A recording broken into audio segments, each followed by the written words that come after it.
سامنے ہاتھ نہ پھیلائے.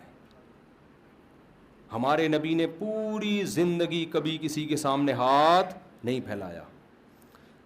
تیسرا، شریعت کا علم، حلال و حرام کا علم. آج یونیورسٹیوں میں لوگ پڑھ رہے ہیں، میڈیکل سائنس پڑھ رہے ہیں، اس علم کو علم سمجھتے ہیں. انجینئر بن رہے ہیں، اس علم کو علم سمجھتے ہیں. حلال و حرام کے علم کو علم نہیں سمجھتے. آپ کو پتہ ہے گورے کے پاس حلال و حرام کا علم نہیں ہے. سائنس ٹیکنالوجی میں وہ ہم سے بیسیوں گنا آگے ہے.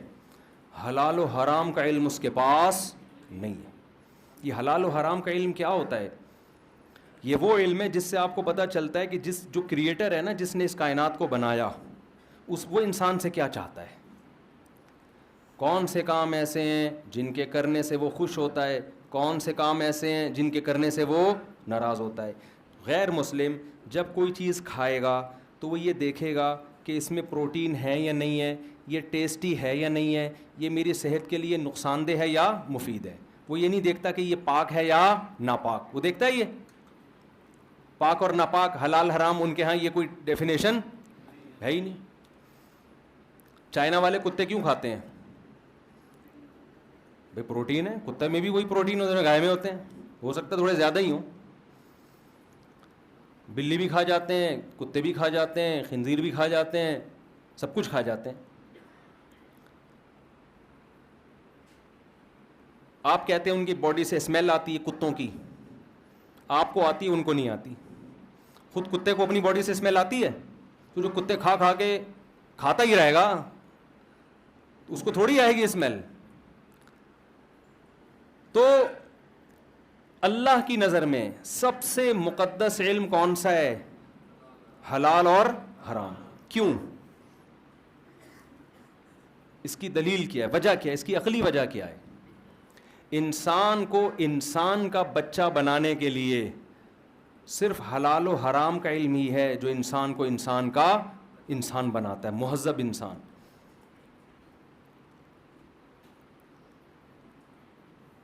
بہت سے لوگ ڈاکٹر بن گئے، اچھے انسان نہیں بنے.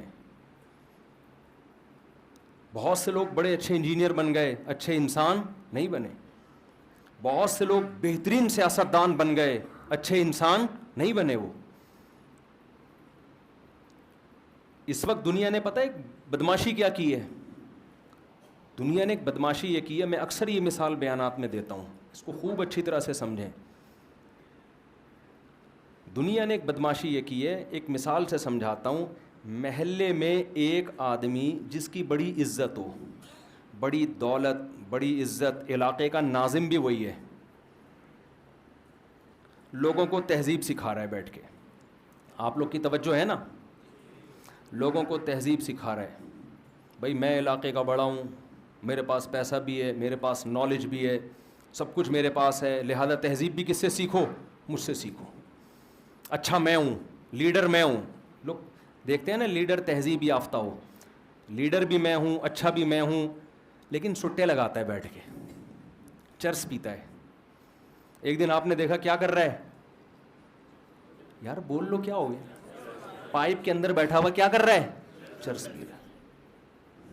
اور گانا گا رہا ہے میں پائپ کے منہ میں ہوں، میرے منہ میں پائپ ہے، منہ میں بھی پائپ ہے اور خود ہی برساتی نالے میں بیٹھا ہوا ہے. ایک دن آپ نے دیکھا ہیروئن پی رہا ہے، ہیروئنچوں کے ساتھ میلے گندے کپڑوں میں بیٹھا ہوا ہے اور کیا کر رہا ہے؟ ہیروئن پی. ایک دن آپ نے دیکھا لڑکیوں کے ساتھ غلط تعلقات ہیں اس کے، زانی ایک نمبر کا. پھر آپ نے دیکھا لڑکوں سے بھی غلط تعلقات ہیں، لڑکوں سے بدفعلی کا عادی ہے. ایک دن آپ نے دیکھا پی بھی رہا ہے. آپ نے کہا کمبخت تو کیا لیڈر ہوگا ہمارا؟ تو تو شریف آدمی نہیں ہے، تو تو تہذیب یافتہ انسان نہیں ہے. ہے بھائی؟ اس سے بڑھ کر ایک دن آپ نے دیکھا کہ وہ چوری بھی کر رہا ہے. کوئی انڈیکیٹر نہ کسی کا نکالنے کی کوشش کر، مسجد سے چپل چرا رہا ہے.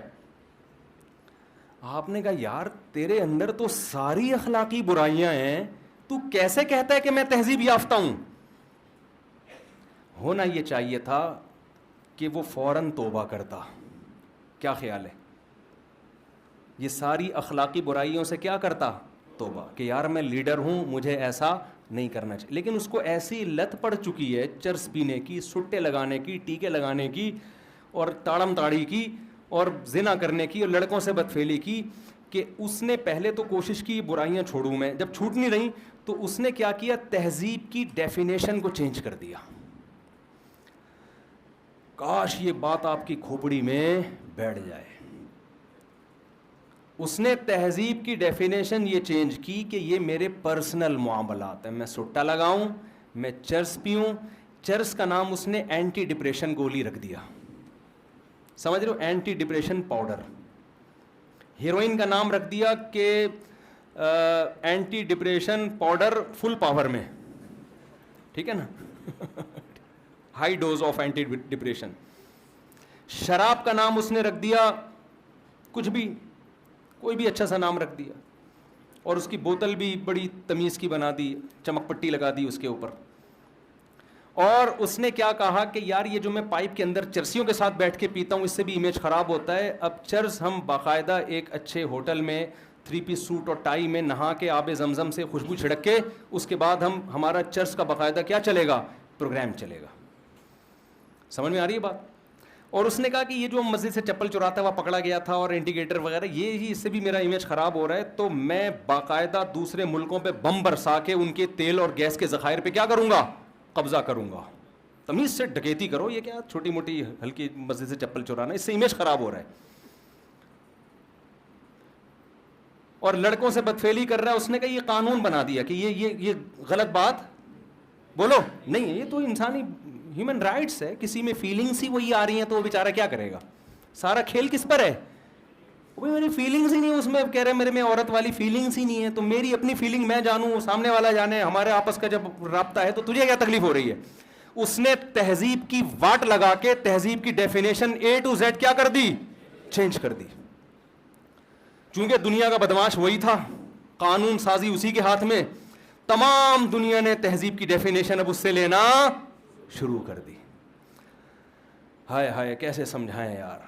یہی حال یورپ اور مغربی اقوام نے کیا ہے. مذہب نہیں تھا, خدا کا خوف نہیں تھا.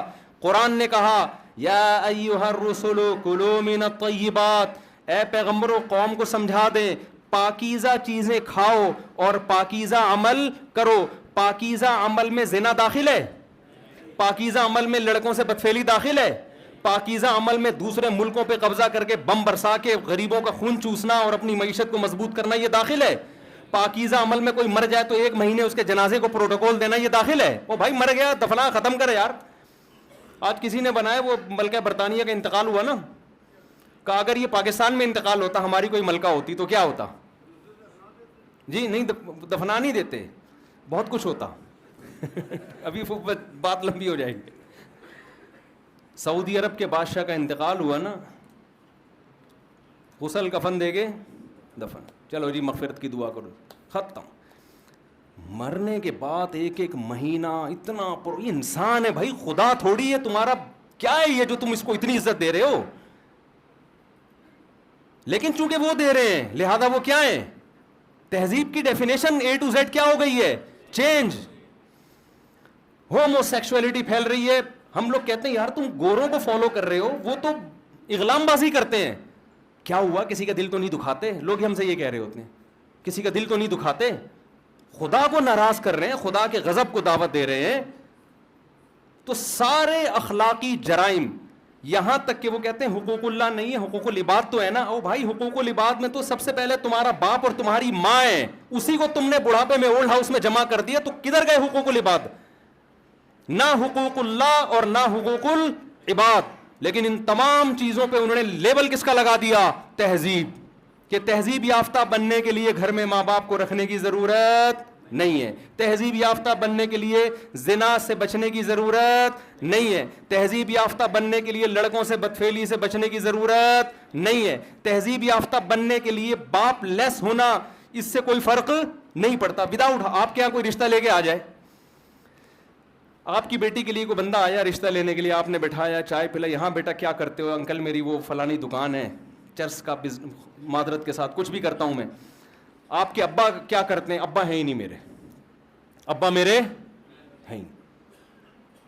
ابا کیوں نہیں ہے بھائی؟ کہہ رہے میری اماں کا پتہ نہیں، وہ اتنے بندوں سے ریلیشن تھا اس کا، اتفاق سے میں بھی پیدا ہو گیا. ابھی آپ اگر کہتے ہیں تو میں ذرا ریسرچ کر کے بتا دیتا ہوں. آپ دو گے رشتہ اس کو؟ گلی کے کتے چھوڑ دو گے آپ اس کے پیچھے؟ ہمارے یہاں کتے بہت ہوتے ہیں الحمدللہ، اور تہذیب یافتہ بالکل بھی نہیں ہوتے. انگریزوں کے کتے تہذیب یافتہ ہوتے ہیں. ایک کسی نے بڑی اچھی بات کی کہ انگریز جو کتے کو نہلاتے ہیں، خوبصورت لاکٹ پہناتے ہیں، اتنا سجا کے کھڑا کرتے ہیں کہ اگر پاکستانی اس کتے کے ساتھ کھڑا ہو جائے نا تو پاکستانی کتا لگ رہا ہوتا ہے اور وہ کتا آدمی لگ رہا ہوتا ہے. تو انہوں نے کیا کیا میرے بھائی؟ تہذیب کی ڈیفینیشن چینج کر دی. کیوں؟ حلال و حرام کا علم ان کے پاس نہیں ہے. کیونکہ یہ علم کون دیتا ہے؟ یہ اللہ دیتا ہے. گاڈ جس جو کریٹر ہے اس نے بتایا یہ صحیح ہے اور یہ کیا ہے؟ غلط ہے. جب تک اس کی گائیڈنس نہیں ہوگی آپ کو یہ علم نہیں ملے گا. اس لیے آپ جن علوم کو بھی سیکھ رہے ہیں سیکھیں، بلکہ اور آگے بڑھیں، لیکن خدا را اپنے اوقات میں کچھ وقت حلال و حرام سیکھنے کے لیے بھی نکالیں آپ. کیونکہ اچھا انسان بننے کے لیے آپ کو حلال و حرام کا علم سیکھنا پڑے گا. آپ تجارت میں آزاد نہیں ہیں کہ جیسے چاہوں تجارت کروں. اسلام نے سود پر پابندی لگائی ہے، اسلام نے جوئے اور سٹے پر پابندی لگائی ہے. انشورنس جوئے اور سٹے کا مجموعہ ہے، کیونکہ کمپنیوں کے اس میں مفاد ہے، انشورنس میں پیسے کماتی ہیں، لہذا اس جوئے اور سٹے کا نام انہوں نے انسانوں کے ساتھ تعاون رکھ دیا. اور یہ کیسا تعاون ہے کہ آپ کے ابا کا انتقال ہو جائے، بیمہ پالیسی میں ابا کا انتقال ہو جائے تو آپ لاکھوں روپے کما لیتے ہو، نہیں ہو تو آپ کی بہت ساری رقم ڈوب جاتی ہے. یہ تو جوا ہے. کیسی بدماشیاں دنیا میں ہو رہی ہیں نا تجارت کے نام پہ، کیسی یہ کمپنی لمیٹڈ کیا تصور ہے پتہ ہے آپ کو؟ یہ لمیٹڈ کمپنیاں، میں آپ کو بتا رہا ہوں جو قوم اسلام کو فالو نہیں کرتی دنیا کو الو کیسا بنا رہی ہیں، وہ غریبوں کو کیسا بیوقوف بنا رہی ہیں. وہ دیکھو پہلے زمانے میں یہ ہوتا تھا، وسیم بھائی، ستار بھائی، قدوس بھائی اور سبکتگین بھائی، ان چاروں نے مل کے انویسٹمنٹ کی، صحیح ہے نا؟ 1 کروڑ روپے لگا کے 4 کروڑ روپے لگا کے انہوں نے کوئی جنرل اسٹور کھولا. اب مکھیاں مار رہے ہیں وہاں بیٹھ نہیں رہے جا کے، بلکہ خود اپنا پیسہ نہیں لگایا انہوں نے، دوسروں سے پیسہ لے کے اس میں پیسہ لگایا.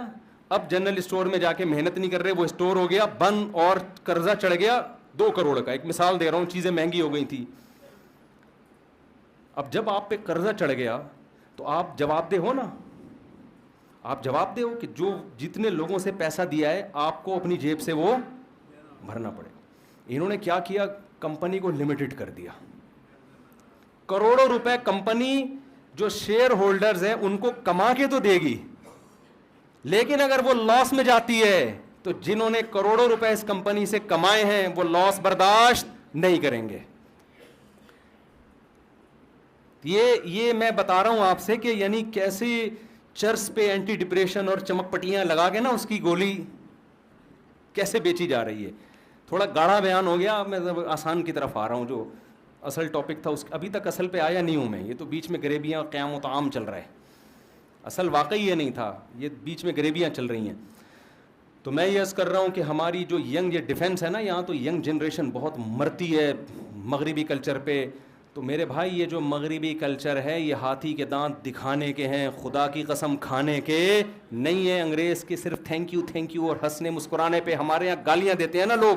خدا دیکھو عورتیں بھی انگریزوں سے متاثر ہوتی ہیں، وہ بیوی پہ کبھی ہاتھ نہیں اٹھاتے، تھینک یو سے بات شروع کرتے ہیں، تھینک یو پہ ختم کرتے ہیں، ایکسکیوز می بات پہ کر رہے ہوتے ہیں.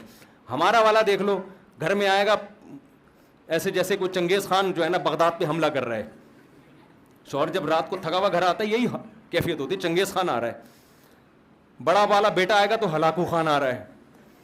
تو خواتین کہتی ہیں یہ دیکھو وہ ایک غیر مسلم کتنے اچھے اخلاق اور یہ مسلمان ہے. انگریز کا اپنی بیوی پہ ایک دھیلا بھی خرچہ نہیں ہوتا، اس نے تھینک یو ہی کرنا ہے. اور کیا کرے گا وہ بیٹھ کے؟ اگر آپ کی بیوی متاثر ہے نا مغربی کلچر سے، اس کو بولو گا بیگم آج سے گیس کا بل آدھا تم دو گی آدھا میں دوں گا، مکان کا رینٹ آدھا تم دو گی آدھا میں دوں گا، بچوں کے اسکول کی فیسیں آدھے تم آدھے میں، اپنا خرچہ میں تمہارا خرچہ تم. ایک پیالی چائے بھی پیو گی تو تم اپنی خرچے پہ پیو گی. اس کے بعد وہ بیوی کہے اس کی عوض میں میں اتنی قربانی دوں تو کیا ملے گا؟ آپ بولے میں کبھی غصہ نہیں کروں گا، تو میں سب سے پہلے اس کے لیے کیا ہوں؟ تیار ہوں. کیا خیال ہے؟ تھینک یو بھی زندگی جب دے لے گا تیرے ذمے کچھ کام ہی نہیں ہے، تو نے تھینک یو کے علاوہ کرنا کیا ہے؟ تو نے سمجھ میں آ رہی ہے بات کہ نہیں آ رہی ہے؟ نہ کوئی لینا نہ دینا، تو تھینک یو ہی رہ گیا اب معاشرے میں، اور کیا کرنا ہے؟ تو آپ نے سب سے پہلے کام یہ کرنا ہے کہ مغربی یلغار کے لیبل سے اور ان کے خوشنما نعروں سے متاثر نہیں ہونا. ان کے پاس نالج ہے، حلال و حرام کا علم ان کے پاس نہیں ہے. اللہ کی نظر میں اس نالج کی بھی ویلیو ہے جو ان کے پاس ہے، اس کی نفی نہیں کرتا قرآن، اس کے اپنے فضائل ہیں، وہ بھی سیکھنا ہے، ہمیں آگے بڑھنا ہے. لیکن زیادہ جو ویلیو ہے وہ اس نالج کی ہے جو نالج انسان کو انسان بناتی ہے، مہذب انسان. اور وہ مہذب جس کو اللہ اس کے رسول مہذب کہتے ہیں، جس کو میں اور آپ تہذیب کی ڈیفینیشن جو ہم نے رکھی ہوئی ہے، اللہ اس تہذیب کی ڈیفینیشن کو